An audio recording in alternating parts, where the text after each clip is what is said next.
ორმა ქართველმა მსახიობმა გიასურმავამ და რამაზიოსელიანმა პოლონეთში გამართულ თეატრალურ ფესტივალზე მამაკაცის როლის საუკეთესო შესრულებისთვის სპეციალური ჯილდო მიიღო. გიასურმავა და რამაზიოსელიანი ფესტივალზე პოლონელი დრამატურგის პიესით წარდგნენ. გიასურმავა ფოთის თეატრის მსახიობია, რამაზიოსელიანი კი აღნიშნულ სპექტაკლზე სპეციალური მოწვევით იღებდა მონაწილეობას. მოგეხსენებათ ფოთის სახელმწიფო თეატრი იმყოფებოდა მე-14 საერთაშორისო ფესტივალზე პოლონეთში, კერძოდ ქალაქ შიჩინში.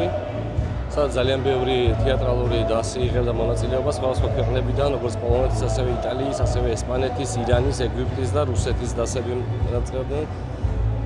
მონაწილეობას ღებულობდნენ. ჩვენ კულტურის სამინისტროს დაფინანსებით მოვხდით ამ ფესტივალზე. დიდი მადლობა მინდა უთხრა ამ ადამიანებს, რომ ჩვენ მოგვეცა საშუალება.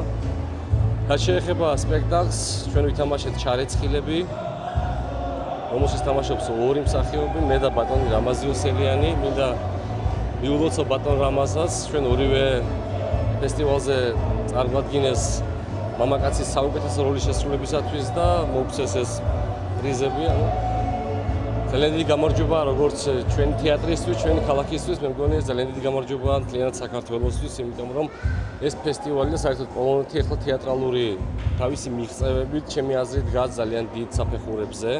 პოლონეთში გამართულ საერთაშორისო ფესტივალში ფოთის თეატრმა პირველად მიიღო მონაწილეობა. მასში ესპანეთის, ირანის, ეგვიპტისა და საქართველოს თეატრალური დასები მონაწილეობდნენ. ფესტივალი 4 დღე მიმდინარეობდა.